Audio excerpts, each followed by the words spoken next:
እግዚአብሔር ካልፈታው ገንዘብ ችግርን አይፈታም። እግዚአብሔር ከጎን ካልቆመ ሰው ጎዶሎህን አይሞላልህ። እግዚአብሔር ካልገለጸልህ ዕውቀትም ጥበብ አይሆን። ሰፊ ልቡና የሚገኘው ከመፈተን ነው። ተፈትኖ የማያውቅ ሰው አትንኩኝ ባይ ነው። ከሰው ጋር መኖር የማይችልም።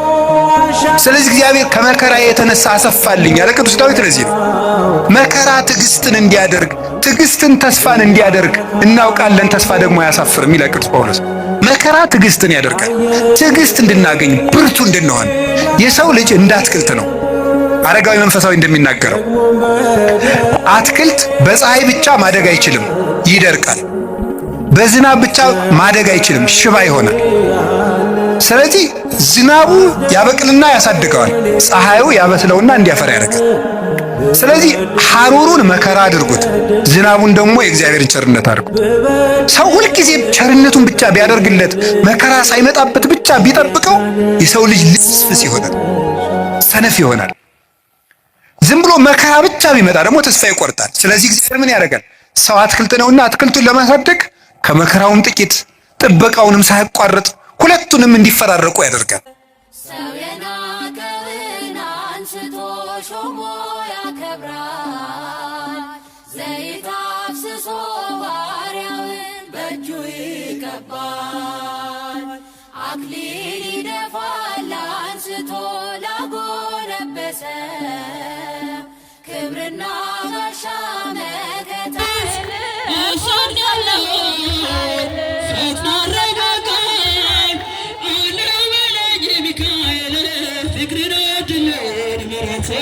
ቅዱስ ሚካኤል ያባት ሽላማድረን ምረት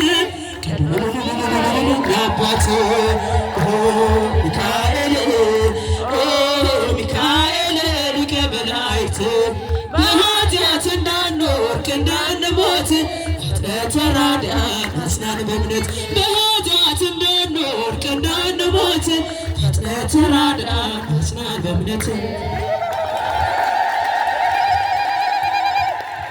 እጅግ የምንወዳቸውና የምናከብራቸው መምህራችን በኢትዮጵያ ኦርቶዶክስ ተዋሕዶ ቤተክርስቲያን በአዲስ አበባ ሀገረ ስብከት የቀበና ኪዳነ ምሕረት ቤተክርስቲያን የስብከተ ወንጌል ክፍል ኃላፊ የሆኑት መምህራችን መጋቢ ሃይማኖት ቴዲ ዘቤዛይት ያስተምሩናል። እነሱ የሚናገሩበትን አንደበት እኛ አረፍ ብለን ተረጋግተን የምንሰማበትን እዝነ ልቦና አምላካችን መድኃኒታችን ኢየሱስ ክርስቶስ ያድለን። ቀጥታ ወደ መምህራችን ወስዳቸዋለሁ።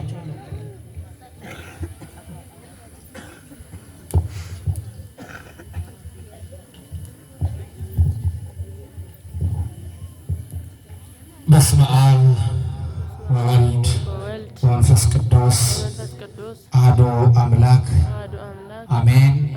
ዘላለም ሥላሴ እጅግ የተከበሩ የምንወዶት የምናከብሮት ክቡር አባታችን የኔታ የምንወዳቸው የምናከብራቸው መምህራችን ስለሆኑ የኔታ አፈወርቅ ነው የምንላቸው፣ እንዲሁም ደግሞ የደብሩ ስብከተ ወንጌል ክፍል ኃላፊዎች፣ እንዲሁም ደግሞ ሊቃውንተ ቤተ ክርስቲያን፣ እህታችን የምንወዳት የምናከብራት ዘማሪት መስከረም፣ ሁላችሁ የቅዱስ ሚካኤል ባለሟሎች፣ የቅዱስ ሚካኤል ወዳጆች፣ በዝማሬ በከበሮ በአገልግሎት ታገለግሉ የነበራችሁ የደብረ ሰንበት ተማሪዎች እንኳን አደረሳችሁ።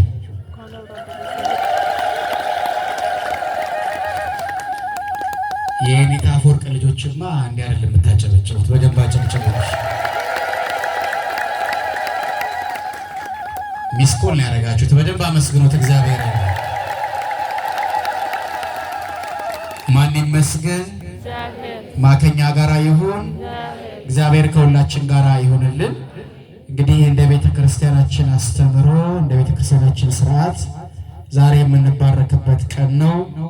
የቅዱስ ያሬድ በረከት ያደረባቸው ሊቃውንት ሲያገለግሉ ያደሩ ምዕመናን አሉ። ነገም እንዲሁ እያገለገልን እየተባረክን ከሊቃውንቱ ጋር እንባረካለን ማለት ነው። ይሄ አዳማ ወይ ደግሞ ቆቃ ቅዱስ ሚካኤል አዳማን በአጠቃላይ ሰሜን ሸዋ ተብሎ የማይጠራም እንግዲህ የአዳማን ሕዝብ ብለን ነው እኛ የምንጠራውና ታላቁ አባታችን ጸሎተኛው መካሪያችን ብፁዕ አቡነ ጎርጎርዮስ በረከታቸው ይድረሰንና ልጆቻቸውን በማስተማር በማገልገል